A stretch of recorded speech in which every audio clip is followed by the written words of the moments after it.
We're learning new details on the death of actor James Ransone. The LA County Medical Examiner says Ransone died on Friday in an apparent suicide. The actor leaves behind his wife and their 2 young children. Ransone's wife, Jamie McPhee, paid tribute to her husband in an Instagram post saying in part, quote, "I told you I have loved you 1,000 times before, and I know I will love you again. You told me I need to be more like you, and you need to be more like me, and you were so right." Ransone's recent film credits include It, Chapter 2, and The Black Phone. He brought one of television's most unforgettable characters to life on HBO's The Wire. But nobody could have predicted his own story would end in such heartbreaking tragedy. James Ransone, the acclaimed actor who made Ziggy Sobotka an iconic figure in television history, is dead at just 46 years old. And the details that just emerged are absolutely devastating. On December 19th, 2025, the entertainment world was rocked by news that sent shockwaves through Hollywood and beyond. According to TMZ and the Los Angeles Medical Examiner's Office, this wasn't an accident or natural causes. James Ransone died by suicide, and what makes this story even more heartbreaking is the timing. Just days before his death, his wife made a public plea that now carries chilling significance. In this video, we're going to explore the tragic final days of James Ransone, his incredible career, the demons he battled, and the warning signs we all missed. Stay with me, because this story will change how you think about mental health in Hollywood. The shocking discovery. December 19th, 2025 will forever be etched in Hollywood history as the day we lost James Ransone. According to official reports from the Los Angeles Medical Examiner's Office, the 46-year-old actor was found deceased, and the cause of death was listed as suicide by hanging. Police responded to a call at a residence where officers completed a thorough death investigation report. After examining all the evidence, authorities confirmed that no foul play was suspected. This was a deliberate act by a man who was struggling with demons that most of us couldn't see or understand.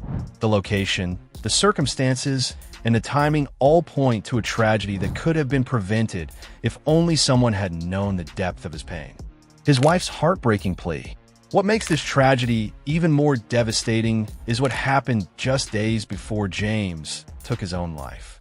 His wife, Jamie McPhee, shared a fundraiser on her social media supporting the National Alliance on Mental Illness, an organization dedicated to advocacy, education, and support for individuals and families affected by mental health conditions. At the time, many people saw it as a noble cause, another celebrity using their platform for good. But now, with the hindsight of what happened next, that post has taken on heartbreaking significance. Was this a cry for help? Was Jamie trying to signal to the world that her husband was struggling? Was she hoping that by raising awareness about mental illness, she could somehow save the man she loved? We may never know the full story, but the timing is impossible to ignore. Just days after that post, James was gone, leaving behind his wife, 2 children, and millions of fans who are now reflecting on what could have been done differently. The man behind Ziggy Sobotka. James Ransone wasn't just another actor trying to make it in Hollywood. This was someone who fought for every single role he got, who grounded out in small parts before landing the role that would define his career. Ransone began his acting journey in the early 2000s, appearing in shows like Ed and Third Watch. These weren't glamorous roles. They were the kind of parts that most actors take while waiting for their big break, learning their craft, honing their skills, and hoping that one day someone would give them a chance to shine. And then 2003 happened. HBO's The Wire was already making waves as one of the most critically acclaimed television series of all time. And when Ransone auditioned for the role of Ziggy Sobotka in Season 2, he didn't just win the part. He absolutely crushed it. Ziggy Sobotka was one of the most complex and tragic characters in television history. This goofy dock worker who just wanted respect, who brought a duck to the bar to make people laugh, who was desperate for his father's approval and desperate to prove himself to everyone around him. Ziggy made increasingly desperate decisions throughout the season, unable to handle the pressure of his life, ultimately destroying everything he had. And Ransone played that role with such emotional depth and authenticity that even though he only appeared in one season of The Wire, comprising 12 episodes, his performance left an indelible mark on television history.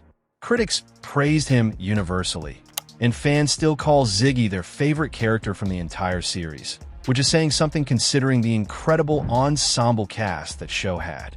A career that never stopped growing after The Wire, James Ransone didn't fade into obscurity like so many actors do after landing one iconic role. He kept working, kept grinding, and kept building his career brick by brick. He appeared in major television shows, including CSI Crime Scene Investigation, Hawaii Five-0, and Burn Notice, becoming that recognizable actor that audiences would see and think, "I know him from somewhere." He also worked extensively in independent films, including the critically acclaimed Tangerine, which showcased his versatility as an actor. But his biggest roles post-Wire came when he entered the world of horror and thriller films. In 2019, he joined one of the biggest horror franchises in cinema history when he was cast as the adult Eddie Kaspbrak in Stephen King's It Chapter 2. The casting was phenomenal because fans of the first film immediately saw the resemblance between Ransone and Jack Dylan Grazer, who played young Eddie. Ransone himself revealed in an interview that his brother had seen the first movie in theaters and told him, "Man, there's this kid in there that looks a lot like you." When he got the role, it felt like destiny. He brought the same neurotic energy, vulnerability, and emotional depth to adult Eddie that made the character so beloved. Then came The Black Phone in 2021, another horror thriller that showcased his range as an actor. And just this year, 2025, The Black Phone 2 was released, proving that James Ransone was still very much in demand, still working, still creating memorable performances. From the outside looking in, everything seemed fine. He had an active career, he was appearing in major films, he had fans who loved him, and he had a family who supported him. So what went wrong? How does someone go from having all of that to taking their own life at just 46 years old? The battle nobody saw, behind the smiling photos at premieres and the confident performances on screen, James Ransone was fighting battles that most people never knew about. In 2021, he made a decision that took immense courage. He publicly disclosed that he was a survivor of childhood sexual abuse. In a lengthy and heartbreaking Instagram post, Ransone accused a former tutor named Timothy Rualo of repeatedly sexually abusing him in 1992 at his family's home in Phoenix, Maryland. The post was addressed directly to his alleged abuser, and the raw emotion and pain in his words were palpable. Ransone wrote that the trauma haunted him for decades, telling Rualo that the abuse fueled what he described as a lifetime of shame and embarrassment. He revealed that it contributed to years of addiction, including alcoholism and heroin use that nearly destroyed his life. Ransone stated that he reported the allegations to Baltimore County Police in March 2020, seeking some form of justice or closure. According to the Baltimore Sun, prosecutors ultimately declined to pursue charges, which must have been devastating for someone who had finally found the courage to speak his truth. Despite this outcome, Ransone continued to speak openly about the long-term impact of childhood sexual abuse and about his journey through recovery. In a 2016 profile with Interview magazine, Ransone spoke candidly about getting sober at age 27 after years of heroin addiction. He pushed back against assumptions that his sobriety was tied to career success, making it clear that recovery was about something much deeper than professional achievement. Friends and fans have since noted that Ransone's honesty about addiction, trauma, and recovery made him a rare voice in an industry where vulnerability is often discouraged and where maintaining a perfect public image is considered essential for career longevity. He broke that mold. He told his story without shame, hoping that his vulnerability might help someone else who was suffering in silence. The cruel irony. There's a bitter and heartbreaking irony in James Ransone's story that cannot be ignored. Ziggy Sobotka, the character that defined his career and made him famous, was a man drowning in his own inadequacies. Ziggy was a man who made catastrophic decisions out of desperation, who couldn't handle the pressure of his life, who felt like he would never be good enough no matter what he did. And in the end, Ziggy's story was one of tragedy and destruction. Did James Ransone portray that struggle so authentically because he understood it on a level deeper than anyone realized? Was he channeling his own pain, his own feelings of inadequacy, his own battles with trauma and mental illness into that performance? It's impossible not to wonder if the demons that haunted Ziggy Sobotka were the same demons that ultimately took James Ransone's life. Mental health doesn't care about your career. Depression doesn't care how many credits you have on IMDb. Anxiety doesn't care how many fans you have or how many people tell you they love your work. Whatever James Ransone was going through in his final days was powerful enough to override everything else in his life. His career, his family, his children, his wife, his fans, his future projects. That's the terrifying reality of mental illness and suicidal ideation. It can make someone believe that death is the only escape from their pain, even when to everyone else, their life seems worth living. The industry response. In the hours and days following James Ransone's death, Hollywood responded with an outpouring of grief and shock. Fellow actors, crew members who had worked with him over the years, directors who had cast him, and fans from around the world shared memories, tributes, condolences, and expressions of disbelief. The Wire cast has lost one of their own, and this show created a family that remains close more than 2 decades after it first aired. Now, that family is mourning.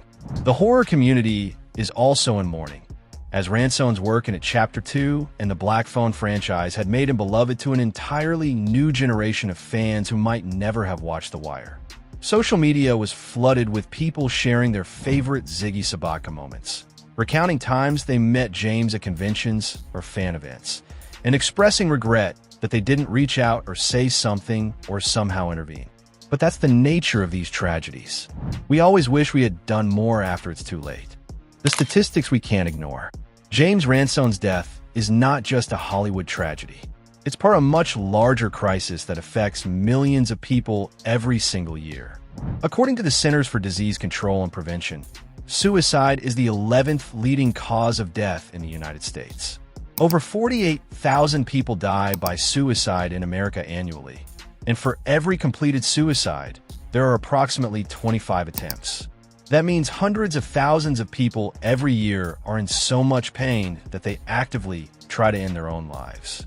James Ransone became one of those statistics, but he should have been so much more than a number. He was a talented actor who brought complex characters to life with authenticity and emotional depth. He was a husband who loved his wife. He was a father to 2 children who will now grow up without him. He was a survivor of childhood trauma who found the courage to speak his truth publicly. He was someone who battled addiction and won, achieving sobriety and maintaining it for years. He was all of these things, and yet the pain he was experiencing in his final days was still too much to bear. James Ransone's death is a devastating reminder that mental health struggles can affect anyone, regardless of their success, talent, or how happy they appear on the outside. His legacy will live forever through his unforgettable performances, but his tragic ending should serve as a wake-up call to all of us. If you're struggling with suicidal thoughts, please reach out for help. In the United States, call or text 988 to reach the Suicide and Crisis Lifeline. It's free, confidential, and available 24/7. Outside the U.S., search for crisis resources in your country. Please check on your friends and family. Sometimes one conversation can save a life. Like this video, subscribe to our channel for more important stories, and most importantly, take care of yourself and each other. Your life matters. Don't give up.